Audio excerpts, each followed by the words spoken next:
اسطوره کشتی جهان در 94 سالگی آسمانی شد.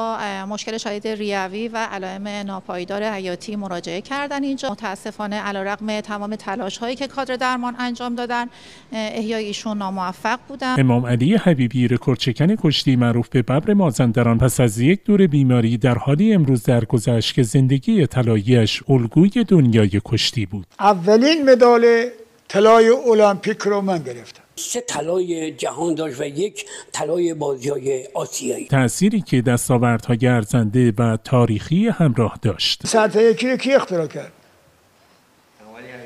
امام علی حبیبی.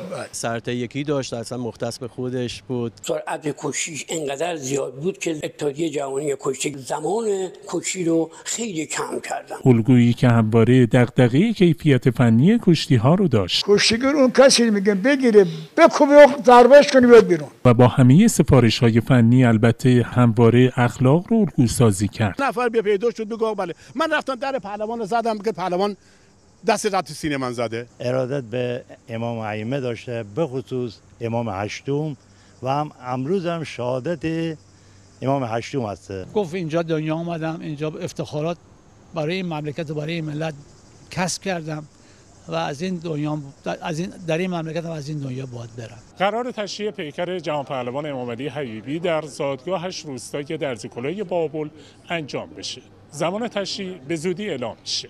ایوب رضوانی، خبرگزاری صدا و سیما، قائمشهر.